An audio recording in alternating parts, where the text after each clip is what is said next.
Hello learners, in this lecture we will see how a Vee-Bee consistometer test is to be performed, right? Yeah, so Vee-Bee consistometer test is more reliable as a result of this test are influenced by the personal factors.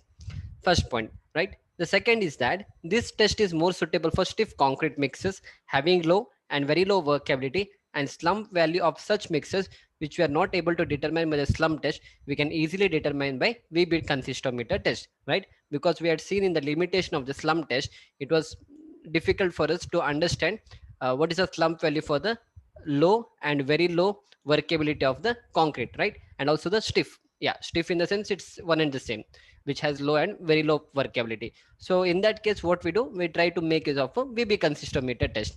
So moreover, this test is advantageous as compared to the slump test or even the compaction factor test, in the sense that the treatment given to the concrete is very close. This point is very important. That is, the treatment given to the concrete is very close to the actual treatment provided in the field. So what do you understand by this? So in the Vee-Bee consistometer, we try to give a vibration to the concrete. Let me write it here. Yeah, in the Vee-Bee consistometer test, what we do is we try to give vibration. We give vibration to concrete. And if you have seen practically, when the concrete is being poured in the side, we make use of a vibrator. We call it as a poker needle, right? So what is that vibrator all about? That is also going to give the uh, vibration to the concrete. And even in the lab also, we are providing a vibration to the concrete with the help of a Vee-Bee consistometer test. So that is why it's written here, the treatment given to the concrete is very close to the actual treatment what is given in the field. Anyhow, we'll be understanding what is this vibrator and all in the upcoming lectures, right? So as of now, just understand what is the meaning of this treatment given to the concrete, which is very close to the actual treatment given in the field. Yeah, so yeah, so this is that equipment what we call as Vee-Bee consistometer. Okay, what you're supposed to do actually, let me do it here. See, so this is a machine what we have, and here we are going to create a vibration. Okay, there are certain vibratory machine here, a kind of instrument. So this is going to create a vibration here, and this is a slump cone what we have to fill the concrete here, and also then we have to try to remove it out. Okay, and then we have to turn on this machine. So this machine is going to give some vibration. So because of the vibration, what will happen, the concrete will try to flow into this, and whenever it reaches to the whenever the concrete is going to gain the shape of the cylinder, that time we have to measure how much minute is going to take from the moment the slump cone is lifted till the moment the concrete is going to gain the cylinder shape. So this is how the Vee-Bee consistometer test has to be performed, right? So now we'll try to see the exact procedure of this. Yeah. So again, coming to the aim, to determine the workability of a freshly mixed concrete by the use of a Vee-Bee consistometer. Coming to the apparatus, we require a vibrating plate, we require a metal plate, a slump cone, and a tamping rod. So instead of writing vibrating plate and metal plate, you can write Vee-Bee consistometer equipment is required. We require a slump cone and a tamping rod. Coming to the theory part of this method of measuring the workability is a indirect method. It is suitable for dry concrete whose slump value cannot be measured by the slump test. Vee-Bee degree is defined as a time in seconds. Here actually we'll try to understand the workability in terms of time. So hence it is written here, Vee-Bee degree is defined as a time in seconds required to transform completely the shape of a fresh concrete from the frustum of a cone, that means from a slump cone, to a cylindrical shape. So stiff concrete mixes have more Vee-Bee degree. Now coming to the observation part and all. So coming to the procedure, the weight of the again, see, everywhere we have to prepare the concrete like we did in the slump test. Again, 1:2:4, or whatever we did in a slump test. No, the same concrete we have to take. Only the thing is, when you do the experiment, the way of doing it different. But when you prepare the concrete, the idea behind preparing the concrete is same, that you need to fix a ratio like 1:2:4 like we did for the slump test. So the weight of the ingredients of the concrete mix for the given mix proportion is found out by noting down the volume of a slump cone and the unit weight of the fresh concrete, which we did in the slump test. For a given water cement ratio, the fresh concrete is prepared by mixing the required quantity of the ingredients. Like we had taken cement to be 2.5 kg, sand to be 5 kg, and coarse aggregate to be 10 kg, right? So those things you have to note down.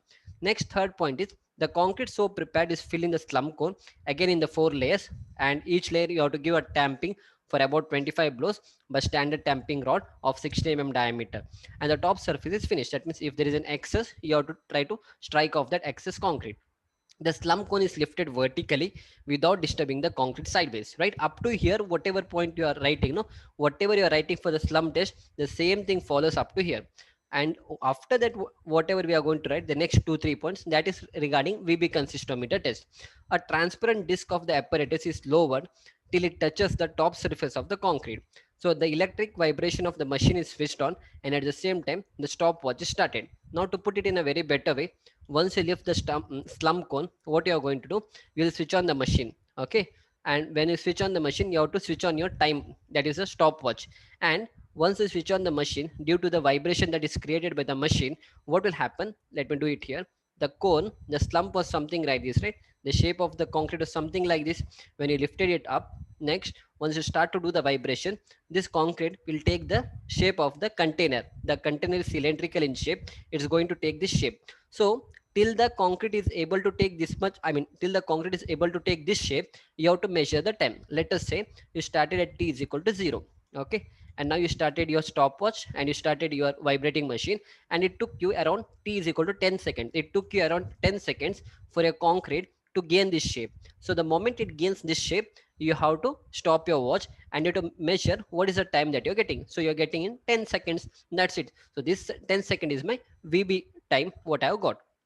That's it, right? Yeah. So coming to the next, that's it. The last point is the stopwatch is stopped and the machine is switched off when the concrete is completely remolded to a cylindrical shape, as I showed you now, which is noted by the transparent disc becoming completely opaque with slurry of a cement. The time so recorded is VB degree. So one point you need to understand. So there is something written here, no, that is noted by transparent disc. Actually, what happens when you, before you start the vibration of a machine, we are going to put a transparent plate over the concrete, over the slump cone. And once you start on the machine, what will happen, this entire plate will come in contact with the concrete. Okay, and then what will happen, the transparent plate will become opaque because of the concrete, it will become opaque. Okay, that means when it becomes opaque, that means it's understood to us that the concrete has gained the cylindrical shape, and then we have to stop our watch. That is why if you want, you can put this transparent disc. Otherwise, if even if you don't put a transparent disc and you carry out the experiment, it's able to our naked eyes whether it has taken the shape of a cylinder or not. All right, yeah. Now coming to the observation part, let us say I've taken a water cement ratio of 0.6. For that, I'm getting a VB degree in 21 seconds. Okay. Next, I've increased the water cement ratio. For that, I'm getting a VB degree in second is 11. That means you're getting 21 seconds timing here. Here you're getting 11-second timing. And for 0.8 water cement ratio, you're getting a VB degree in second as 4. So what do you understand by this? If you see here what is happening? Your water cement ratio is increasing, right?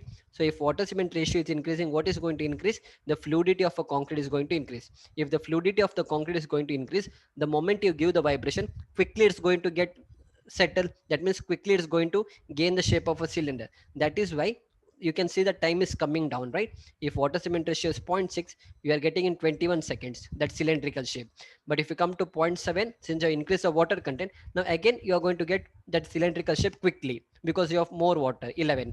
Now we have increased it to zero point 0.8, again quickly within 4 seconds you got that cylindrical shape, right? Now that's it. The result is the VB degree for different water cement ratio is recorded as by the observation.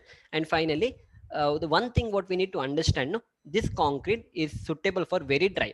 If you're taking a concrete which has high workability, or let us say which has high water cement ratio, within a fraction of second you are going to get the answer. And that is not why we are doing a VB consistometer test. We are doing it for a dry concrete. So you can see here 0.6 means your water cement ratio is less. That means your concrete is a bit stiff. Since it is stiff, we can do VB consistometer test. That is the reason I have to take. That is the reason I have to give more vibration so that it's going to take a shape of a cylinder. That is why I'm getting 21 seconds. Okay. So that is the reason. Always remember. I'll Yeah, it's written here. See that this method is suitable for very dry concrete whose slump value cannot be measured by the slump test. If you want to measure zero point 0.8 and all, you can do with the help of slump test. But for a very dry concrete and which has less water cement ratio, only for that we'll try to go with the VB degree test. Right? That's it. I hope these things are clear. Yeah. Yeah, so yeah, now you can look in. Now it's easy for you to understand. See, this is a machine what I have, and here with the help of a motor you have a spring here, no? So this will give vibration, it will give a jerk here, it will go up and down, up and down. So what you're going to do, you're going to fill the concrete in the slump cone, and you'll try to take it out. Once you take it out, the shape of that will be in this way, right, before you start the machine. So now we are going to start at time t is equal to 0. You'll start the vibration of this. When you start to do the vibration, so whatever cone what I had here, slump cone, I mean the shape of the cone, it will slowly start to settle, start to settle, start to settle due to the vibration. And one stage, I'll try to erase this, and one stage will come where my entire concrete is going to take a shape of the cylinder, something like this, right? Right. So that time when the concrete is going to gain the shape of the cylinder, I have to note it down, and I have to stop my machine, and I have to stop my stopwatch, and that time is called as my VB time, and that is what they have written it here: 21 seconds, 11 seconds, and 4 seconds. That's it. This is how you have to do. And this test is always, remember, gives good result only for very dry and stiff concrete. That's it. Yeah, yeah. We'll see a video so that you get a better understanding.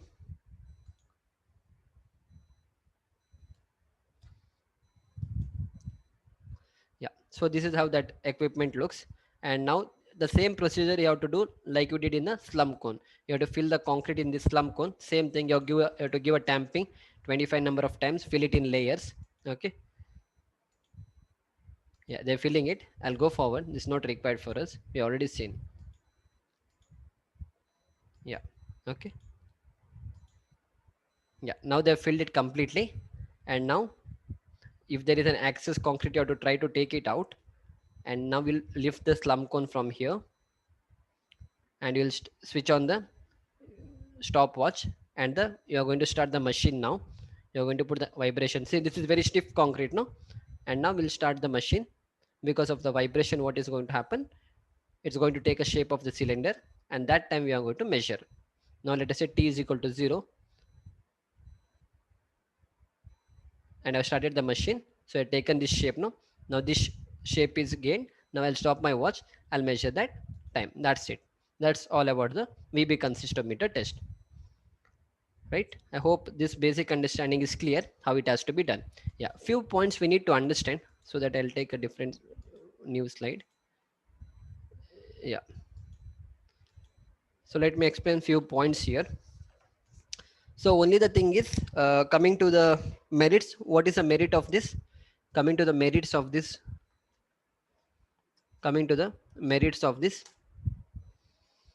it is suitable for very low workability concrete. Okay, or let us say stiff concrete. This is one merit of using VB consistometer test, stiff concrete. Yeah, coming to the demerits, coming to the demerits, spelling of demerits. Yeah, coming to the demerits, not suitable for, which, this is not suitable for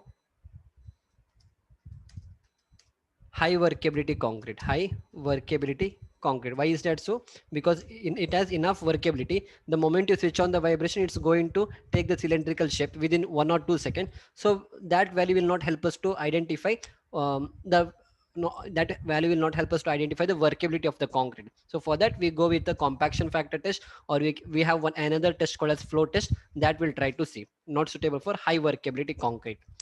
And second, another point which is important is that this test is not performed, this test is not performed which has a slump value of, which has slump value, okay, slump value greater than 50 mm.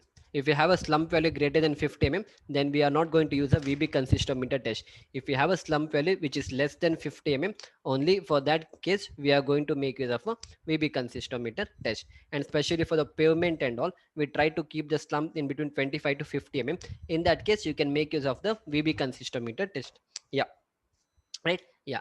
Now the last point what we need to understand, if you ask me, so far we have seen three different tests. Okay, anyhow we have another test to see, that is a flow test, and only after that we'll come to a conclusion which test is better in comparison to the, in comparison to each other. I hope these things are clear. So in the next lecture, we'll try to see what is flow test, and we'll try to understand them. So we'll see you back in the next lecture. Thank you.